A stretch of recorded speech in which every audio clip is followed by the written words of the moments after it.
Attention HR professionals. Are you tired of dealing with poor performance from your managers? Are you sick of having managers run to you for every single little problem? Would you like to build the confidence and competence of your management team? If so, then contact Boss Builders. At Boss Builders, we specialize in building up the skills and confidence of your organization's managers. We do this through our popular Driving Results on-site training programs, our signature program, the video-driven Boss Builder Academy, and we even license our course materials so you and your internal training staff can get those managers confident and competent. For more information on how we can help you improve the performance of your organization's managers, contact us today at www.thebossbuilders.com or at 931-221-2988.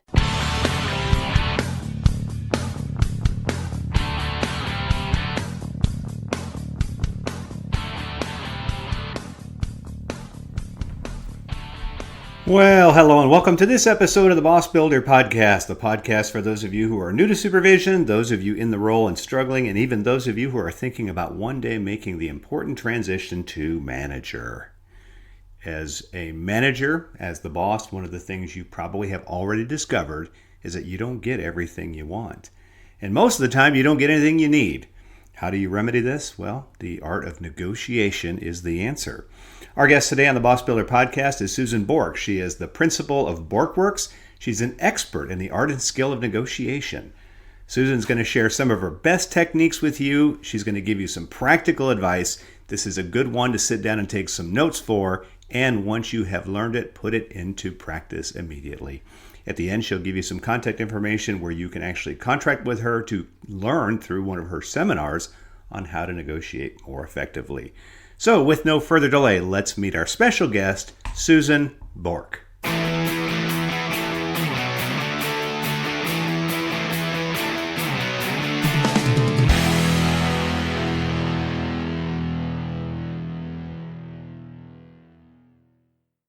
Susan Borke, welcome to the show. Thank you, Mac. I'm very pleased to be here. I'm really glad you could be here too. The topic that we're going to be talking about today is negotiation. I think it's a topic that a lot of folks would benefit from, but specifically our audience, which tends to be HR professionals and managers. So before we get into the questions I have for you, Susan, I was hoping you could share something about your background with us and what drew you to this really, really interesting field. Thank you, Mac. I've always been interested in negotiations, and as in-house counsel for National Geographic Society, and before that, working for CBS, I really found that it was very important for people in business to be able to negotiate effectively. I saw it in terms of being able to negotiate on behalf of the organizations we worked for, but also I saw the importance to be able to negotiate effectively in order to advocate for yourself or your department. One of the things I did when I first joined the television division at National Geographic was to create a negotiation skills seminar for staff. It did two things. One is it actually gave people skills they were looking for, because many people are insecure about their negotiating skills, even if they've been doing a fair amount of it. The second thing is it made me, as new in-house counsel, a lot less scary to people. And they saw what value me and my department could bring to them as internal clients. Well, let's talk about the value of teaching this. So I think maybe most people would agree that we negotiate a lot. If we go buy a new car, we negotiate. Even if we're trying to figure out where to take the family on a vacation, we're negotiating. So what's the value of having to teach a person to do that thing that we probably do by second nature? Well, for one thing, a lot of people are actually very insecure about their negotiation skills. They do it, you're right, but they don't always feel that they're doing it effectively. Many times I say to people, do you ever negotiate anything? And the answer is always yes, right? And then I say, do you ever feel like you left something on the table? And I get a lot of knowing nods. So being able to approach a negotiation in a strategic way, that can make a real difference, both in terms of how effective you are, as well as how satisfied you become with the results. Well, then, so I'm thinking about negotiation as a life skill, something that we have to do every 4 or 5 years when we buy a new car. But you are bringing negotiation skills training into organizations. What's the value of that? So there are several different values to having negotiation skills training in a negotiation. Sorry, in an organization. Let me start that again. There are many good reasons to train employees in negotiation skills. And this is a benefit for the organization because when people recognize opportunities to negotiate, they're then able to take advantage of them on behalf of the organization or on behalf of their division or on behalf of themselves. There are ways then that when they approach a negotiation strategically, they're going to be effective in that relationship and in that negotiation, and that's going to make things just move smoothly within the organization. Finally, the more people who've been trained in negotiation skills in an organization, the more people who will share a common vocabulary so that they can talk about negotiations effectively. If any of your listeners have done something like crucial conversations or other communication skills like that, you understand the value of having a common vocabulary. It means that there are fewer misunderstandings and people are communicating more efficiently. Well, if we're bringing this to an organization, is there a particular level of employee that would benefit more than another in learning how to negotiate? I think all employees benefit from learning how to negotiate because we're negotiating all the time, every day.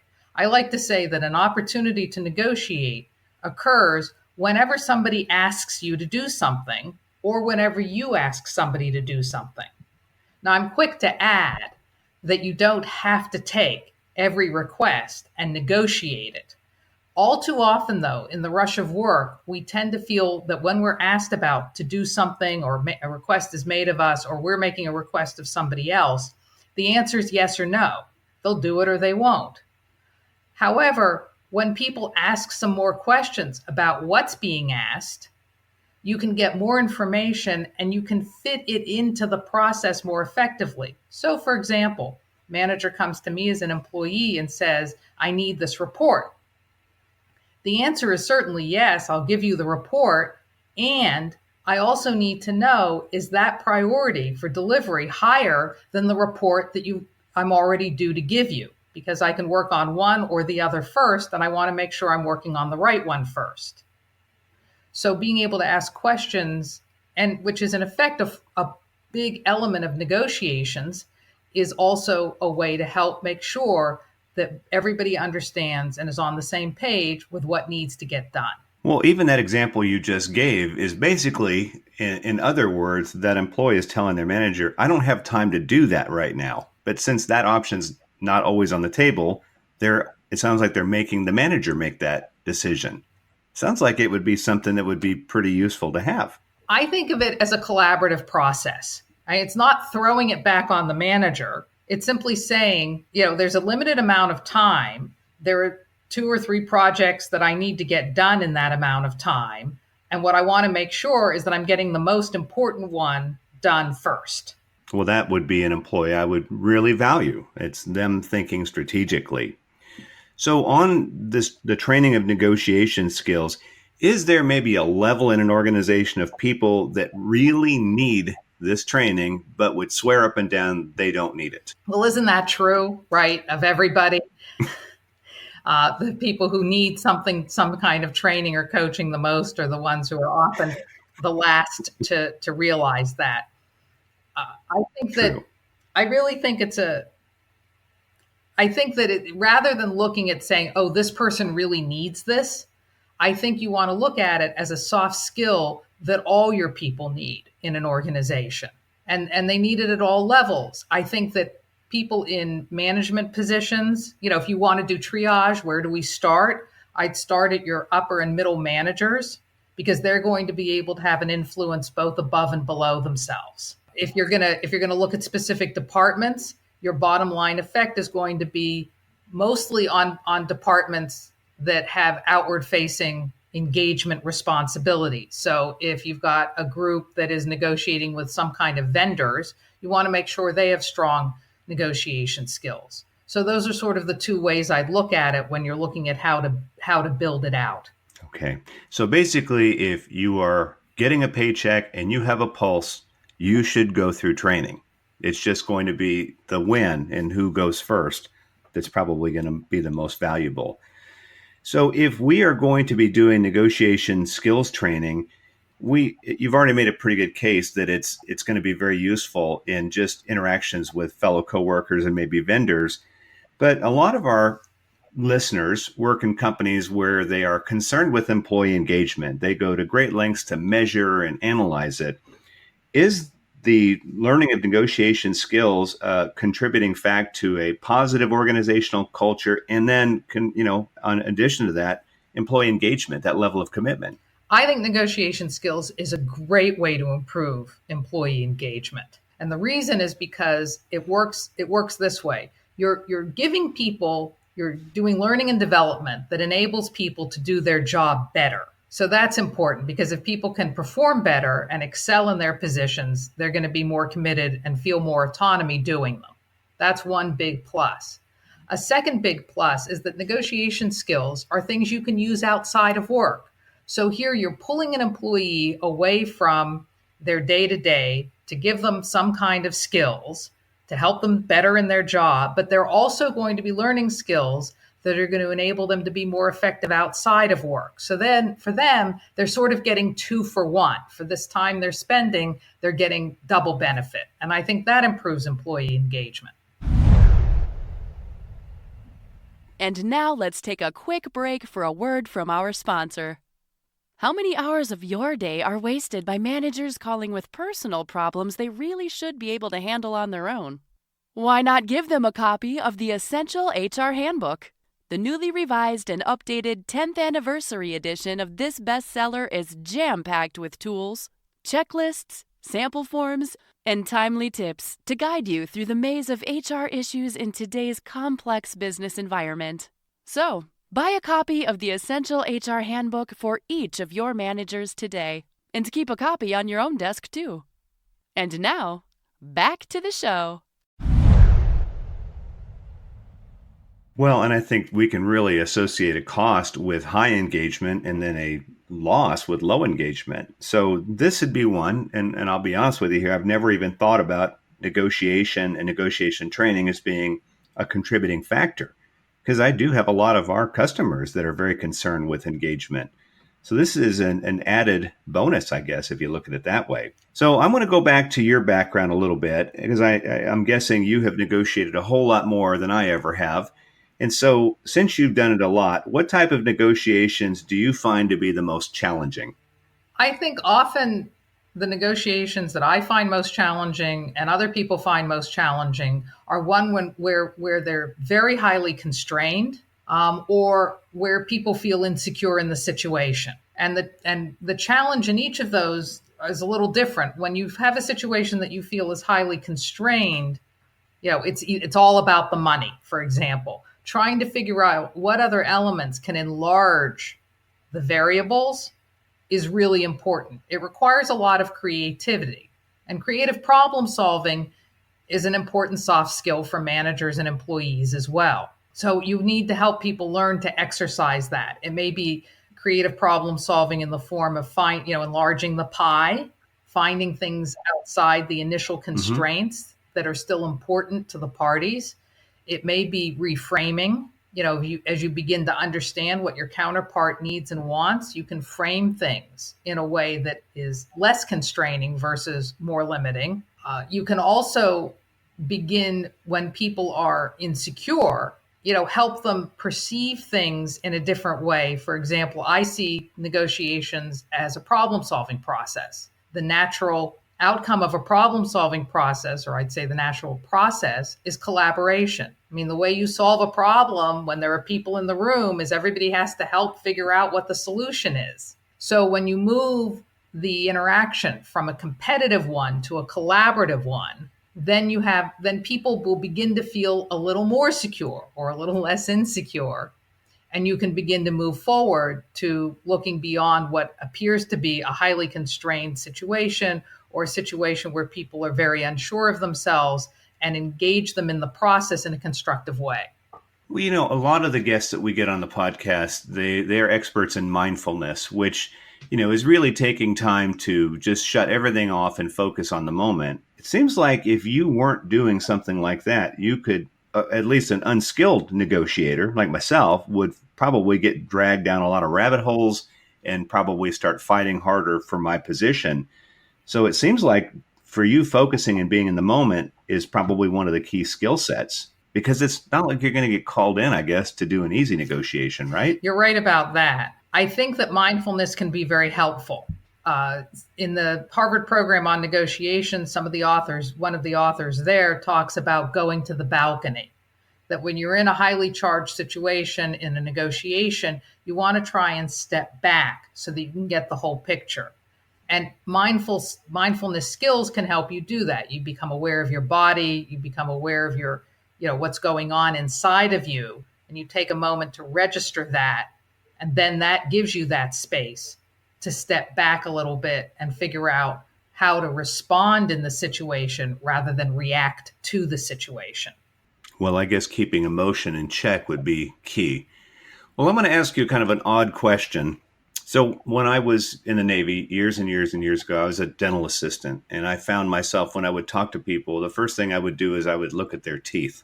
I know it sounds a little weird, but it's because I was immersed in it. All day long, I was looking at people's faces and in their mouth. So I want to ask you, if do you kind of go through life, Susan, and sort of spot opportunities to negotiate and use those skills? And I'm asking that for another reason too. And I'd mentioned this to you when we first met, that I had worked on a project years ago, and the contractor, they were looking for negotiators, and I was helping to manage it. And I had more problems dealing with skilled negotiators who could not work with each other, who complained about the hotels, that I thought, wait a minute, I thought you guys were the experts at this. I don't know what I'm doing, and I'm having to sort all this nonsense out. So long way to ask the question. Do you kind of go through life looking at opportunities to practice these skills? I think it is because it's a skill, which is exactly what you've pointed out. It is important to practice it. Many people say, oh, you're either you're born a good negotiator or not, just like you're born to be a good artist or not.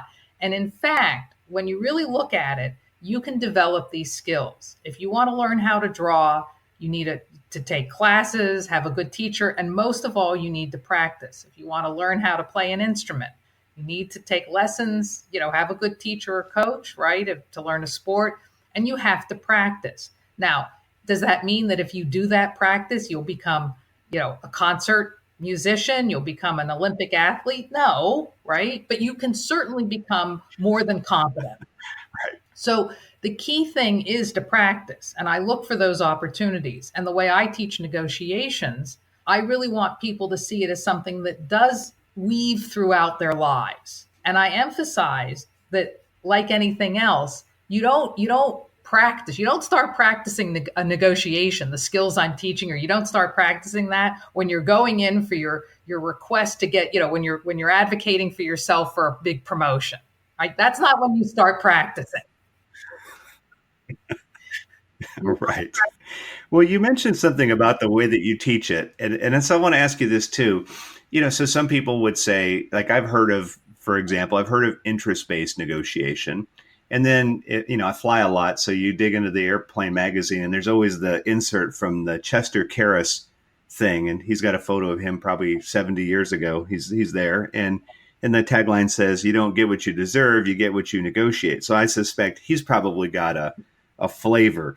Is there a particular discipline to this that you teach, Susan, or is this a collection of techniques that you've just sort of pieced together over time? Well, it's a little bit of both. And I think that what I focus on doing is coming up with a structure that I think can be easy for people to grasp quickly. When you only have one day, and that's not a full day, right? You have maybe 7 hours of people's time, and then there are breaks, and they're still checking their email. So when you don't have a lot of time, you want to provide information that people can grab hold of and integrate and then begin to use. And the way they begin to use it when I teach is I have scenarios. So I have people have situations where they can actually practice negotiations during the day. I think that's really important. Now, to make things easier for everybody, I use pre-existing scenarios, and some of the best come from the Harvard program on negotiation.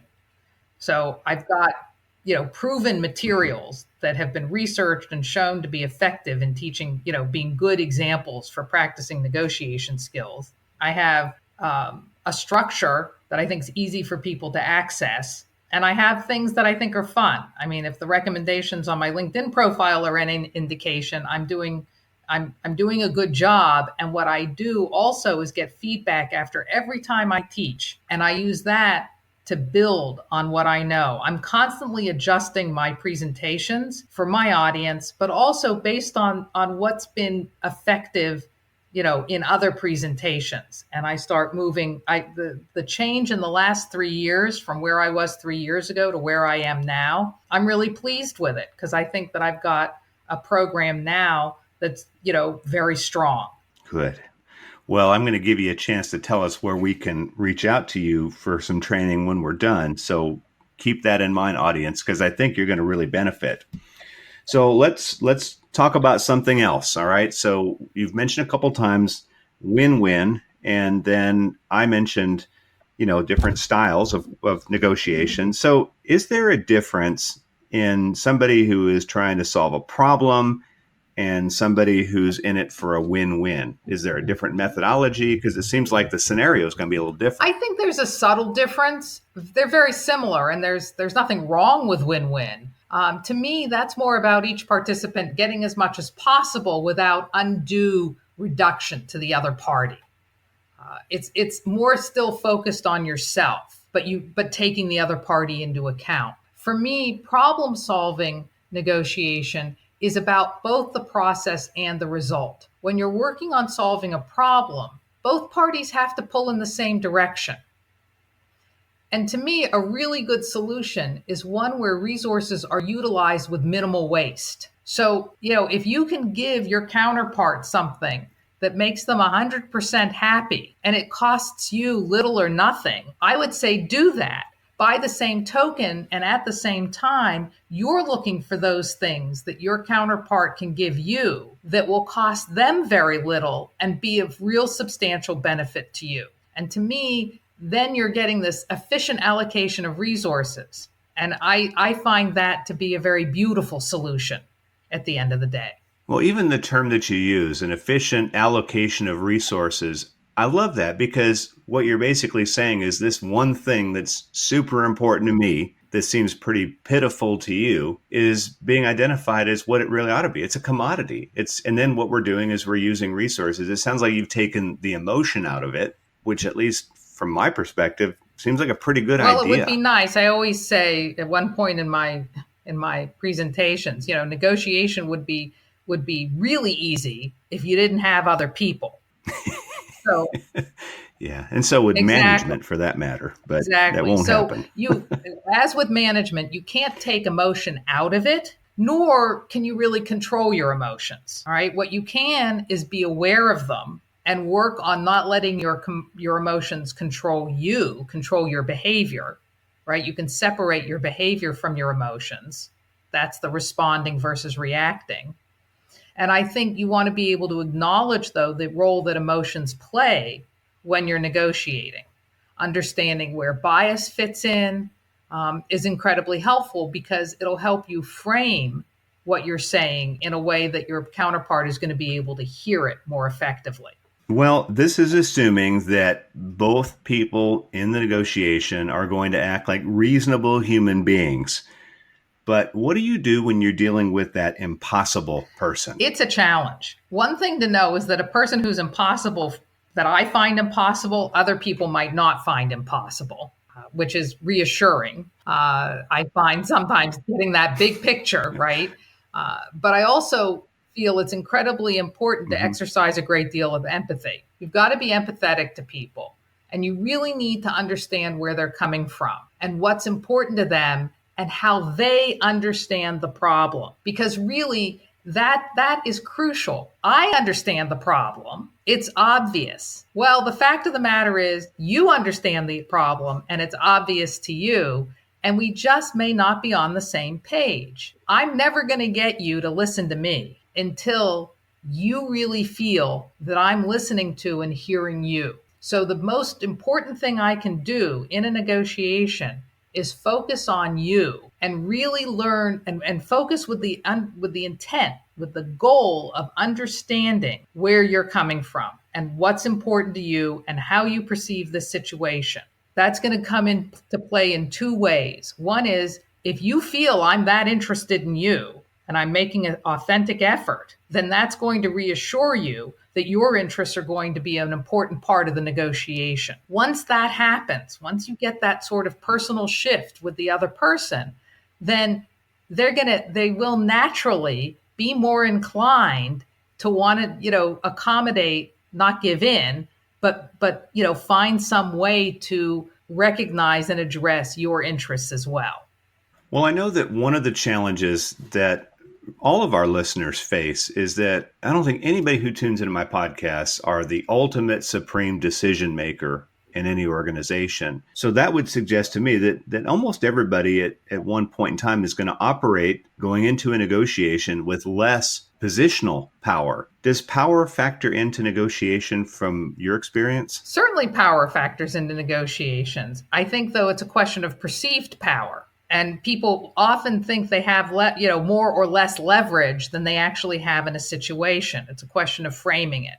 So, for example, account execs may know that they have a manager who, is so anxious about losing the sale that if a client calls the manager directly, they'll easily get a 10% discount. What those account execs need to do is understand that there's sort of two negotiations that are going on. One is their negotiation with the client, and a second is their negotiation with their back table, in this case, the manager. So they want to make sure they understand where the manager's coming from and that the manager understands what they're doing in the negotiation. They may decide that, in fact, the account execs will take it so far, and then, the call can be made to the manager and the manager closes it at a discount. But instead of being at a discount, the salespeople were trying to achieve and had fully negotiated, so it then goes below kind of their financial targets. It can be a discount that takes everybody to those targets. Or if the manager understands what's going on, then the manager may well be able to be comfortable responding to a client call and say, I know what my team's been doing. I'm very comfortable with where they are in this negotiation. And, I feel that they've worked with you to come up with a full and fair price for what we're talking about.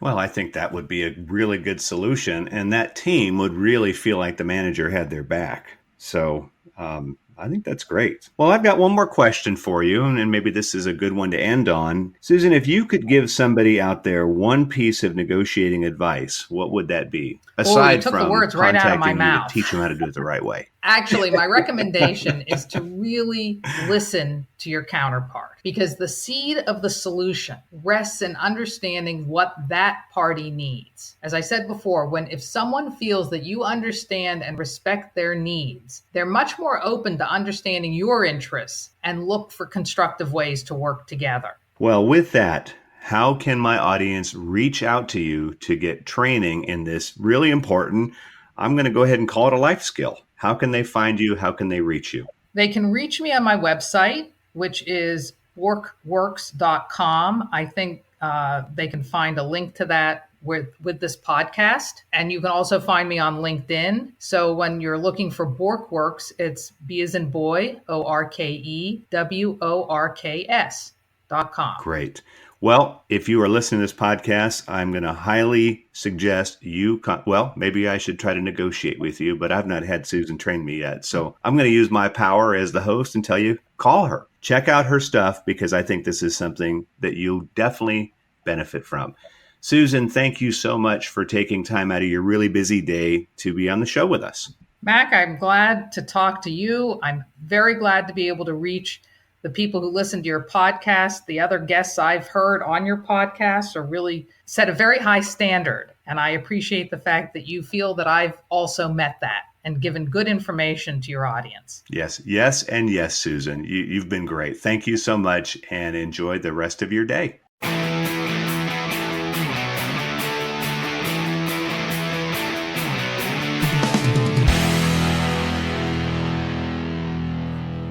Well, thanks for taking the time to listen to another episode of the Boss Builder Podcast. If you're listening to these as you are commuting to and from work, I would highly recommend you listen again when you get home just so you can take some notes. We do our best to get you great information, and sometimes if you're like me, you got to write the stuff down.